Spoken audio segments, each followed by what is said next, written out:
자, 이번엔 김종인 대표와 문재인 전 대표 얘기를 좀 나눠보겠습니다. 심정숙 기자. 네. 오늘 이제 인선을 발표했는데요. 네. 자, 일단 자기가 언제까지 임기가 될지 모르겠습니다만 이렇게 권한을 행사했군요. 어떤 결과가 나왔는지 좀 정리해 주시죠. 자, 2기 당직자를 발표를 했는데요. 지금 네. 화면에 나가고 있는데 정장선, 이현주, 박수현, 박광원, 이재경, 박용진 대표 비서실장. 이현주 의원 같은 경우에는 김종인 대표의 대표가 후원회장을 했고요. 네. 정장선 의원, 전 의원 같은 경우는 측근이고, 그다음에 박용진 의원 역시 가깝고, 박수현 의원은 김종인 의원의 이제 비서실장이었거든요. 네. 전부 비노 인사로 주요 보직을 채웠거든요. 네. 그래서 친노 주류 측에서 도대체 이것은 김종인 비대위원 대표를 그냥 어떤 전당대회라든지 경선 없이 대표로 추대하기 위한 어떤 친정 체제를 구축하는 거 아니냐. 조직본부장 같은 굉장히 요직이거든요. 총무부장 네. 마찬가지고 당의 살림을 맡는 곳인데 네. 그런 것 아니냐 이렇게 강하게 의심을 하고 있습니다. 일단 이 면모만 보면요. 친노 인사를 싹 빼고 일단 자신과 가까운 사람으로 해서 친노 운동권 배제처럼 보이지만 사실은 내 사람을 많이 포진시키는 걸로 보이거든요. 네. 그러면요. 자, 비례대표 2번 받았고 약진에서 승리했고 일단 당대표 도전 의사 시켜주면 하겠다는 의사는 분명히 있다고 봐야 되는 거죠. 시켜주면 하겠다는 의사는 분명히 있는 것 같고요. 네. 내가 이 나이에 뭐 전당대회 나가 선거를 어떻게 하냐 이런 말까지 공개적으로 하셨잖아요. 전당대회 없이 어쨌든 추대를 해주는 형식을 바라는 것이다 이렇게 해석이 많습니다. 그러니까 친노 진영, 친문재인 진영에서 뭐 발끈했겠죠. 네. 이런 말이 나왔군요. 정청래 이제 지금 현직 의원이시죠? 네. 저도 당대표 하겠습니다. 옛날에 비례대표 2번 김종인 대표 받았을 때 셀프 공천이냐 이랬는데 이번엔 셀프 대표로 네. 김종인 대표가 자기가 이렇게 대표를 하려고 하고 있다. 북한식 용어다. 아무리 합의 추대를 해준다면 나도 당대표 할 용의가 있다. 네. 이런 식의 굉장히 격한 비판까지 내놨습니다. 정청래 의원이 북한식 용어라는 표현까지 쓰면서 김종인 대표를 공격하는 모습입니다만 그런데 이제 전당대회에 나서서 당대표 도전하겠다는 사람들은 뭐 대단히 불만스럽겠네요. 송영길 당선자도 비슷한 얘기를 했죠. 네, 그렇습니다. 송영길 네. 당선자도 이제 당권 도전의 의사를 분명히 밝히고 있는데, 당대표는 경선을 통해서 당의 역동성을 통해서 드러내야 된다, 뭐 이런 얘기들을 했고요. 뭐 정성호 의원이라든지 박영선 의원 같은 경우도 마찬가지로 경선이 필요하다고 얘기하고 있습니다. 일단 저렇게 박수치고 즐거워하는 표정, 뭐 선거 전입니다만 이 지지율 보면 저렇게 박수가 나올 법하네요. 자, 양지열 변호사. 빠르게 올라가고 있죠? 굉장히 빠르게 올라가고 있습니다. 실제로 총선 이후에 오히려 저 정도면 지금 받아도 더 많은 네. 어떻게 보면 의석수를 얻었을 수 있었을 것 같은 생각이 들 정도인데 네. 그러다 보니까 저는 오히려 당내 갈등 같은 것도 더 올라가는 게 아니겠 싶습니다. 그러니까 이렇게 갈등이 있으면 네. 뭐 갈등이 지지율이 올라가는 상황에 지금도 한참 더 당을 추스려야 되지 않을까 하는 생각을 할 수가 있겠지만 오히려 지지율이 올라가 있고 그다음에 20대 국회에 본격적으로 출범하기 전에 네. 한참 상황이 들끓고 있는 상황에서 뭔가 김종인 대표나 아니면 다른 쪽에서도 뭔가 자기의 어떤 앞으로의 뭐 전망이라든가 앞으로의 당내에서 입지를 다져놓는 그런 네. 것들이 필요하다고 생각을 해서 네. 참 갈등이 더 들끓고 있는 게 아닌가 싶습니다. 역시 지지율이 높으면 방심하게 되고 방심이 실수를 난 것 같은데요. 박성훈 부국장. 네. 이렇게 지지율이 바뀌면 이제 좀 한숨을 좀 놓게 되는 건가요? 아, 이제는 좀 당분간 선거도 없고 일단 우리가 원하는 틀을 만들려면 이 정도는 좀 싸워줘야 되고 이런 계산이 좀 많이 드나 보죠. 아무래도 이제 지지율이 상승을 하게 되면 네. 이제 수권당으로서의 한 발 다가왔다 이런 면모 때문에 저는 저런 것이 어떤 대여 관계나 이런 데서도 어떤 조급한 강경 투쟁보다는 정말 저런 것을 계기로 만일에 어떤 집권하고자 하는 그 면모를 갖추려면 어떤 인선이나 정책에서도 보다 사실은 경제나 이런 외교 안보 이런 데서도 좀 더 국민 일반이 공감할 수 있는 정책으로 어떤 네. 포진할 수 있는 여유가 생길 수 있기 때문에 네. 향후 우선 첫 번째 지금 새로운 대표 체제를 어떻게 구축하는가 여기에서부터 새로운 정책 노선을 어떻게 펴는가 여기에 따라서 지금 과연 수권으로 갈 수 있는지 없는지가 상당히 좌우될 수 있을 것이다 이런 측면에서 사실은 당내에서도 많은 네. 논의가 좀 있을 것으로 예상됩니다. 자, 이번엔 문재인 대표 얘기해 볼까요? 사진 한 장 소개하겠습니다. 네. 이 장면 어떤 장면인가요?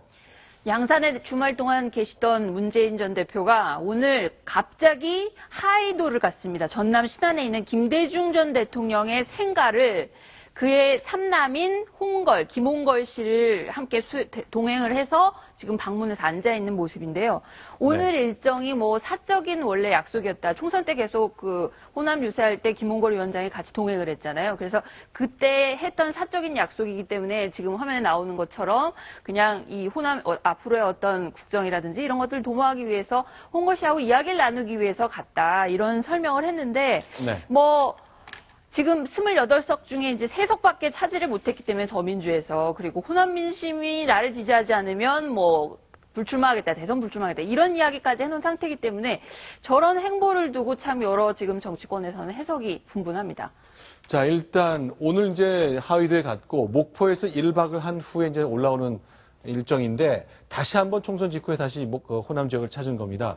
자, 이 사진 잠시 좀 더 의미를 좀 짚어보겠고요. 실제로 문재인 대표가 하의도 갈 때 아무에게도 얘기를 안 하고 언론이 따라가지 않았습니다. 그래서 현장에서 문재인 대표를 만난 주민 한 분을 저희가 직접 전화 통화를 했습니다. 그분이 보신 장면은 어떻을까요? 그 음성을 들어보겠습니다. 제가 몰랐다가 9시쯤, 한 10시 그 배 탔다 할 때, 그때 알았어요. 그 배 타신 분이 있어요. 거기서 연락이 왔더라고요. 선거에 대해서는 전혀 이야기 안 했고, 밥 먹고 바로 생가터 가서 생가 그 사진 그런 거 구경하고, 김 대통령이 초등학교 다닐 때 그런 사진 보고 4시 10분 빼러 갔어요. 자, 박수원 부국장. 네. 자, 지금 사진 다시 한번 보여드릴 텐데 이 의미 네. 호남의 지지가 없다면 나는 정계 은퇴하겠다, 대선 출마하지 않겠다 그랬는데 아직 결단을 못했잖아요. 네.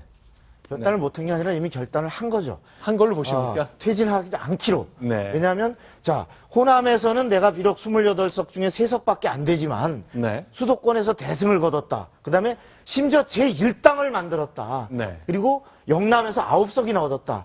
그리고 한번 볼래? 호남에서 대선 주자 지지율이 어떻게 됐지? 내가 1등이거든. 네. 그리고 심지어 올랐습니다. 네. 오늘 나온 리얼미터 조사에서 호남에서도 네. 심지어 또 올랐어요. 네. 그러면 문재인 대표로서는 자 이렇게 보면 내가 약속은 그때 숫자를 정하지 않고 했지만 이렇게 보면 호남에서도 이제 문재인 빼고 정권 교체 아무도 생각하지 않을 것이다. 다만 그때 던져놨던 그 말 네. 호남이 지지하지 않는다면 정권은퇴 이 말이 있으니 네. 바로 그 호남의 본 고향 가장 향수를 느끼는 호남인들이 느낄 수 있는 김대중 대통령의 생각 여기에 찾아가서 말하자면 문재인이 가서 앞으로 반드시 정권 교체 이루겠다라는 것을 네. 생각을 중심으로 이렇게 해서 다시 인사하는 이렇게 함으로써 이미 그 사퇴 대선 불출마 이 얘기는 사실상 없던 얘기로 가기 시작한 저는 네. 첫 행보다 이렇게 봅니다. 그럼 신규선 대기자, 이건 어떻습니까? 일단 내가 호남의 지지가 없으면 이것도 안 하고 저것도 안 하겠다 그랬거든요. 물러나겠다 그랬잖아요. 근데 이제 결과가 좋았으니까 가다가 뭐 그냥 그런 거지 하고 들어와야 됩니까? 아니면 다시 호남민 그리고 국민들 앞에 죄송하지만 제가 좀 말을 번복하겠습니다. 이렇게 얘기를 해야 되나요? 먼저 쓴 답안지 지금 갖다 찢어버리고 네. 다시 시험 치겠습니다. 그런 거 똑같은 거죠, 뭐. 네. 그러면 이제- 지금 일종의 먼저 한 약속에 물타기다. 네. 그렇게 볼 수밖에 없고 지금 박성원 부국장이 얘기한 대로 제가 볼 때는 여러 가지 면에서 문재인 전 대표 입장에서는 버리기가 너무 아까운 네. 그다음에 그만두기가 너무 아까운 네. 그런 입장이라고 본인 스스로가 판단하고 결국은 이걸 어떻게 주워 담을까라고 고민하는 그런 단계고 그런 단계 속에서 하이도라는 그런 상징적인 장소에 가서 뭐랄까 복명을 함으로써 다시 한번 좀 기회를 주십시오. 그다음에 뭐 김홍걸 씨 데리고 간 것도 아마 그런 네. 목적이 있는 거 아니겠어요? 그러나 이 문제는 분명히 말씀드리지만 문재인 대표가 한 말대로만 치자면 네. 물러나는 게 맞습니다. 네. 말대로만 치자면. 네. 그러나 뭐 정치라는 게 꼭 말대로는 안 된다는 것이기 때문에 네. 본인이 그렇게 판단을 했고 두고두고 아마 뭐라 그럴까 말썽거리, 네. 두고두고 해명거리, 두고두고 발목이 잡히는 네. 그런 것이 되겠죠. 그러면 지금 말씀드리려면 저렇게 어물쩍하다가 돌아오는 것보다는 깔끔하게 약속을 지키고 물러가 있으면 해가 바뀌거나 연말쯤 돼서 그 호남의 민심들이 많이 바뀌고 그래서 제가 볼 때는 그러기에는 시간이 짧다고 봅니다. 아하. 왜냐하면 네. 아시다시피 지금 여기 더불어민주당 같은 경우는 1년 전에 대선 후보들은 당권도 도전도 못하도록 돼 있었는데 그렇죠. 1년이라는 게 뭐 얼마 남았습니까? 내가 볼 때는 그런 면에서 지금 더군다나 무관인데 네. 지금 국회의원도 가지고 있는 것도 아니고 네. 그런 면에서는 제가 볼 때는 그건 좀 도박에 가깝지 않은가 하는 생각이 듭니다. 그러니까 굉장히 현실적인 선택을 했다는 것인데 우리 국민들이 이런 것들을 과연 어떻게 받아들이실지. 그래서 이미 두 분 다 기정사실화 했거든요. 어떤 형식을 통해서 뭐 사과를 하든 유감을 표시하든 돌아올 것으로 보는 분들인데 과연 어떨지. 하지만 김종인 대표 체제에서 비대위원으로 이번에 영입된 전남 지역의 유일한 더불어민주당 당선자죠. 이계호 의원입니다. 비대위원인데요. 이렇게 공격을 하네요. 들어보겠습니다. 호남에서는 제1야당 더불어민주당을 심판을 하셨습니다. 가장 큰 원인은 지난 대선 이후에 잇따른 패배에도 불구하고 제대로 된 반성이 없었기 때문이라고 생각을 합니다. 이 문제의 중심에 전 현직 당 지도부가 있다고 생각을 하고 있습니다. 이보 전진을 위해서 일부 후퇴의 대승적 결단도 필요하다는 점을 말씀을 드립니다. 자, 이 기자들은, 여기 출연하신 이 기자분들은 돌아올 거다. 기정사실화 얘기를 하시지만 호남의 정치인은 이렇게 얘기하면 안 돌아올 수도 있겠다는 걸 전제로 얘기하는 겁니까? 아니면 알면서도 저렇게 얘기하는 건가요? 둘 다 최소한 네. 이계호 지금 당선자 입장에서는 저런 정도의 얘기는 하실 수밖에 없을 거라고 생각을 합니다. 왜냐하면 더불어민주당에서 그 후보로 나섰던 분들 중에서는 이번에 이렇게 석패를 하리라고 예상도 못했던 분들도 많이 떨어졌고 네. 그것에 대한 어떤 답은 사실 어느 정도는 문재인 전 대표의 책임으로 질 수밖에 없는 상황인 것도 사실이거든요. 그렇기 네. 때문에 지금 비대위원으로서 참가를 해서 호남의 입장을 당에 전달하는 것도 저 이계호 당선자 입장에서는 필요한 일이었죠. 당연히. 네. 자, 그런데 이건 어떻습니까? 이제 함께 무릎 꿇는 장면 하면 역시 기억나는 게 순천을 방문했을 때 노관규 후보와 같이 그 순천 시민들 앞에 호남 민들 앞에 무릎을 꿇었던 건데 이렇게 얘기를 하네요. 그러니까 이 부분도 노관규 이제 후보였다가 패배하신 분도 굉장히 이 부분에 있어서는 아픔이 있고 그래서 아마 문재인 대표 탓이라고 얘기를 직접적으로 하고 싶었는데 약간 돌려서 다른 분의 입을 불어서 마지막 날 문재인 대표 때문에 문제가 생긴 거라고 하는 분들도 계십니다. 그러니까 원래는 본인 생각이겠죠.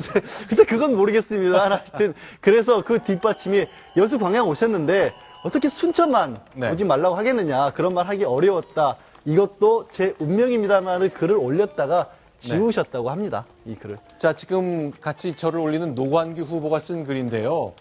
아예 안 오셨으면 좋았을 걸. 그랬으면 내가 이길 수도 있었을 텐데라는 마음을 우회적으로 표현한 것으로 받아들이는 분들이 많습니다. 바로 지웠네요. 얼마 전에 제가 네. 그쪽 지역을 한번 가본 적이 있었는데 네. 그 노관규 씨가 굉장히 앞서 있다. 네.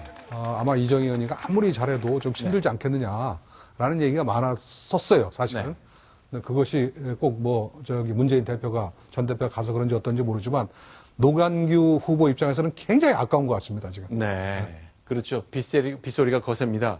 팽목황 세월호의 눈물일까요? 아마 이 안타까움, 섭섭함, 외로움, 아쉬움 이런 것들 이 빗소리가 더 크게 만들어주는지 모르겠네요. 자, 어쨌건 이렇게 더불어민주당 내부에서 여러 가지 논의가 있는 가운데 오늘 이제 그 비상대책위원회가 처음 열렸거든요.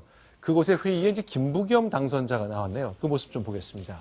네, 지금 오늘 오전에 열렸던 더민주의 최고위의 비대위 회의에 김부겸 당선자 정말 험지 중에 험지인 대구 수성갑에서 살아서 돌아왔습니다. 저 김종인 대표와 함께 저렇게 반갑게 인사를 하면서 신고식 하러 왔습니다. 굉장히 활짝 웃으면서 저렇게 이종걸 원내대표와 함께 그 인사를 나누는 모습이었습니다. 자, 오른쪽에는 또 부산에서 당선된 김영춘 당선자도 있고요. 네. 어쨌건 그동안 당선자를 내지 못했던 험지에서 살아 돌아온 승자들과 함께 김종인 대표가 오랜만에 활짝 웃는 모습 보여주고 있습니다.